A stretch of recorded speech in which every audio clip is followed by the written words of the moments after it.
I'm Kirby Allison, and I love helping the well-dressed acquire and care for their wardrobes. Join me as we explore the world of quality, craftsmanship, and tradition.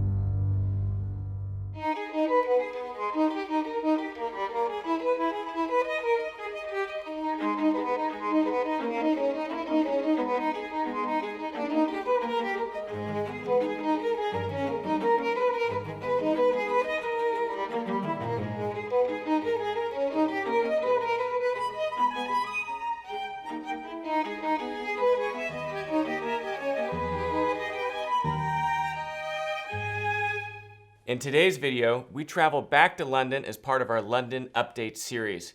Today, we visit the Piccadilly Arcade and drop in with one of our favorite tailors, Oliver Cross of Benson Clegg. Oliver, it's so great to see you, if not, from afar through a computer. Of course, difficult times that we're all in, but we just wanted to get back to London however we could to just see how all of our good friends are doing, kind of kicking along. So it's a pleasure to drop in and be able to spend a little bit of time with you and the entire team at Benson Clegg. And I see that you've invited us upstairs into your new cutting theater, which you guys inaugurated just, I think, weeks before the COVID lockdown came down. And so, I guess everyone is just curious, of course. I mean, how are you guys all doing? We're good, thank you. Firstly, thank you, Kirby, for being here in spirit. So it's good to see you again after all those months since we chatted during lockdown. We're doing okay, Kirby. We're operational 5 days a week, so the shop is open. The thoroughfare that comes through Piccadilly Arcade, it's usually a sort of gateway to St James's, so we're not seeing the same traffic that we was once, prior to COVID. But other than that, the bespoke business is still doing very well, and we're just lacking in the retail side of things. Our online shop is doing well as well, so we're very grateful for that. But the landscape in London has just changed dramatically, and we're all coping with it together, really. It's brought all the local businesses together, which is really nice. There's more of a neighbourhood going on now. So as a community, it's making people stronger. Yeah, absolutely. And I mean, I guess Benson Clegg, you guys have really been kind of a niche bespoke tailor.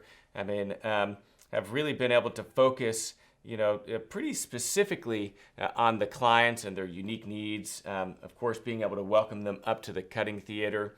Have you seen much of a shift or transition in the way that you're working with your current customers?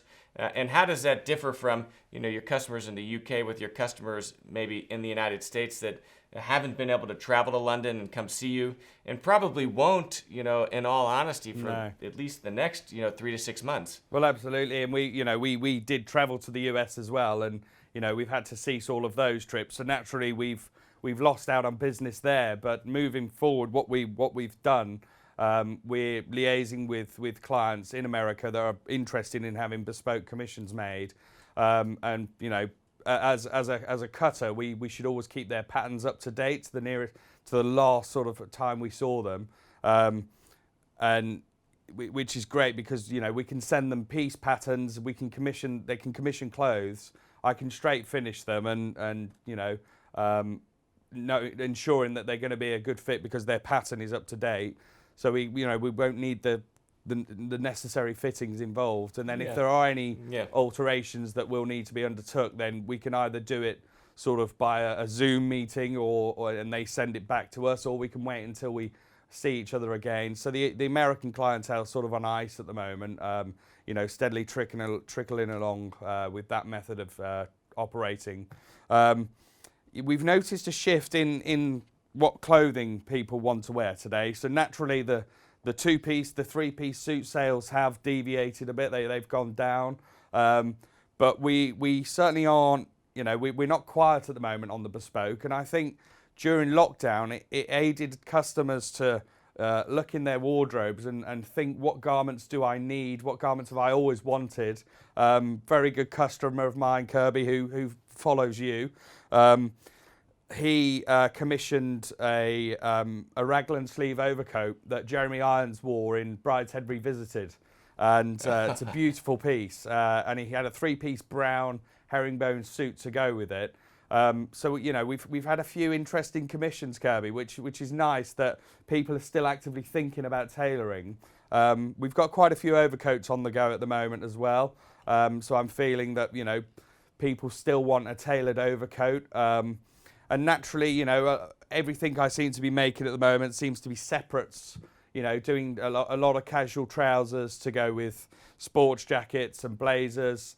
And we've had to evolve quite quickly. We're a small team here, but you know, during lockdown, we all kept in touch and we kept having Zoom meetings as every other company would, and we had to figure out a strategy there where, you know, we could still be true to ourselves but move forward in today's sartorial market.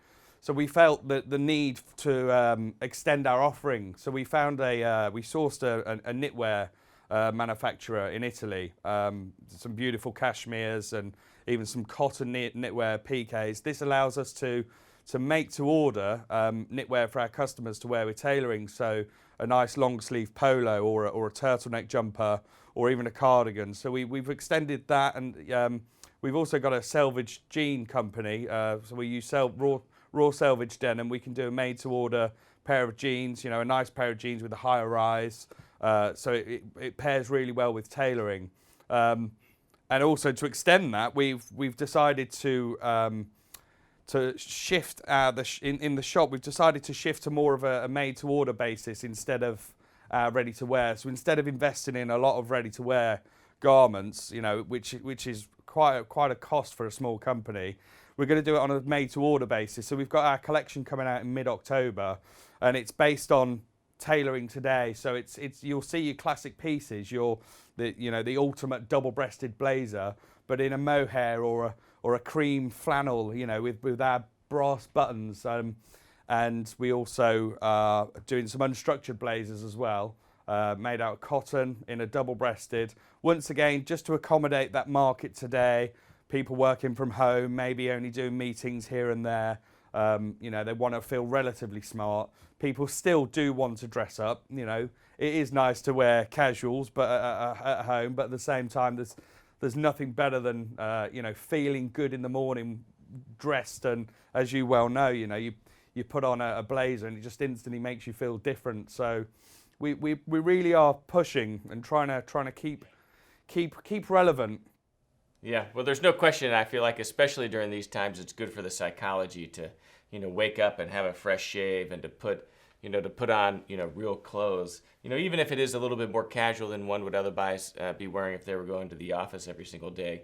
I think as this stretches on longer and longer, kind of the more aware we're all becoming of how important that is, just to kind of our psychological health, being able to get out of the pajamas in the morning and actually put on something smart that you know, that looks good and makes us feel good. So that's interesting. So you've actually seen, you know, your customers, I guess, you know, as all of us have. I mean, we've had more time to spend at home. We've probably spent a little bit more time watching Netflix. I've been catching up on The Crown. And so you've seen customers, you know, really kind of inspired by some of these period pieces and really bringing those to you to kind of help recreate and bring back to life. Absolutely. You know, it's great. We've got an interesting overcoat on the go at the moment made out of a beautiful alpaca. It's a ceruti cloth, and it's based on a classic polo coat, but, you know, using an interesting cloth that is you wouldn't ordinarily see on a polo coat, but it's going to be a striking piece. And this is it. I think the key is, and it goes back to this sustainability on clothing as well, and, you know, not buying into fast fashion. Buying key pieces, you know, like a piece of furniture, like a mahogany chest of drawers that's a family heirloom. You know, I think people are really thinking about what they're wearing in their wardrobes now, instead of just, you know, ordering a throwaway suit, or they're thinking what pieces are going to be serious investments, and, you know, look timeless, and you know, obviously with a beautiful fitting overcoat or a beautiful double-breasted blazer with nice rope sleeve heads, or even an unstructured blazer. You know, it's all adding towards, you know, moving forward as tailors. Yeah, absolutely. And I guess, one of the things that, I love about Benson and Clegg, of course, is, being a heritage house. I mean, around, founded in the early kind of 20th century.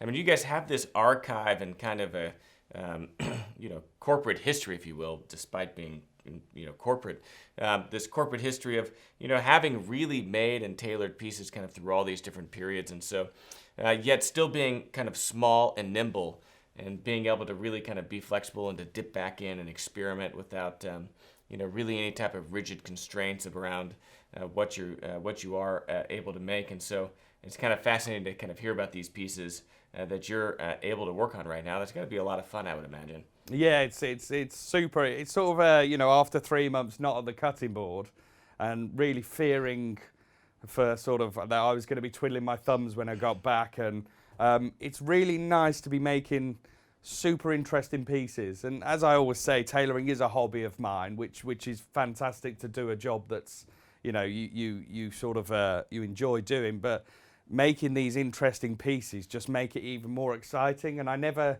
anticipated this movement. I never thought that I would get these, unusual commissions. And it's just sort of reignited, a light again after lockdown, and even maybe come back more passionate than I was before.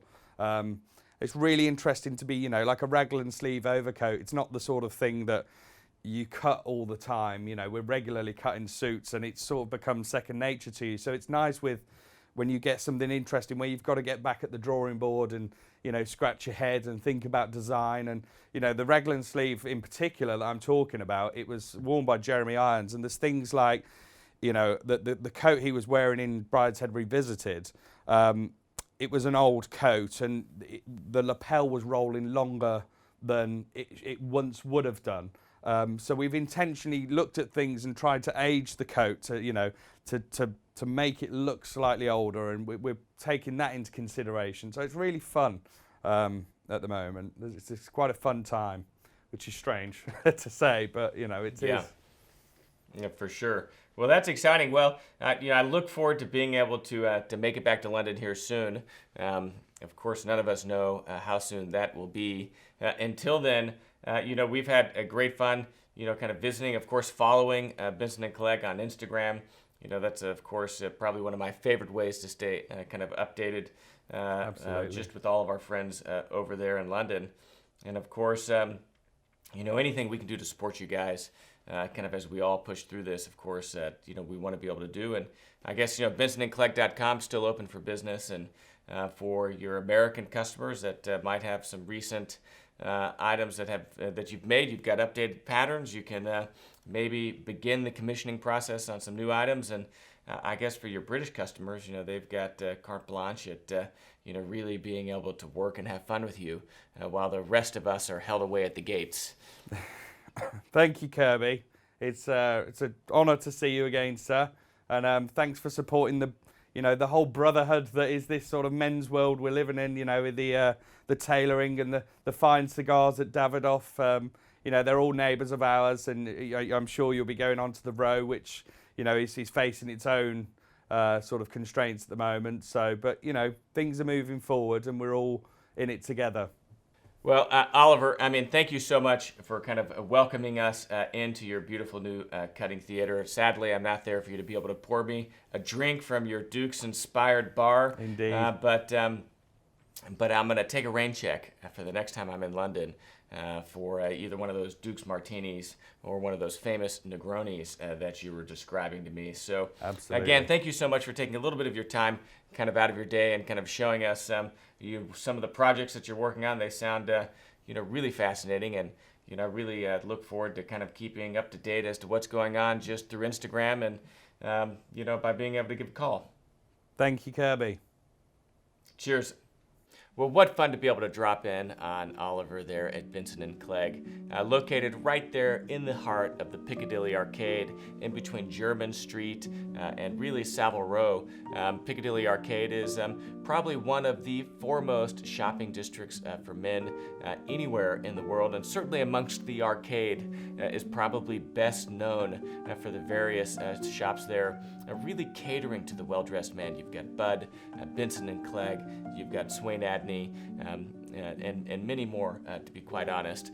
And so it's good to hear that they're doing well, kicking along, of course. These are tough times for everyone there in and around Savile Row, effectively being cut off from their American clientele, not being able to travel to America to do their traditional series of trunk shows, and of course Americans not being able to travel to London to visit any of their favorite shops. So we're very thankful that we were able to check in to hear that they're doing well, and it was very fascinating to hear how their clients, having spent some time at home, were able to really take inspiration from not just the TV shows that they were watching at the time, but from just spending more time kind of in casual wear in and around the house, and then use that to really inspire bespoke kind of tailored garments. So I'm really looking forward to seeing these pieces come alive, and I look forward to, of course, Oliver posting more about those projects on Benson & Clegg's Instagram page. Of course, if you don't follow Benson & Clegg on Instagram, everyone should, at Benson & Clegg. And then, of course, anyone looking for some classic British accoutrement, look no further than their website, as they have an exceptional collection of accessories that they're able to ship around the world. And of course, I'm Kirby Allison, and I enjoy to help the well-dressed acquire and care for their wardrobes while exploring the world of quality, craftsmanship, and tradition. Thanks for joining me on this London update, and please do check back as we visit more of our favorite shops in and around London to see how they're all doing.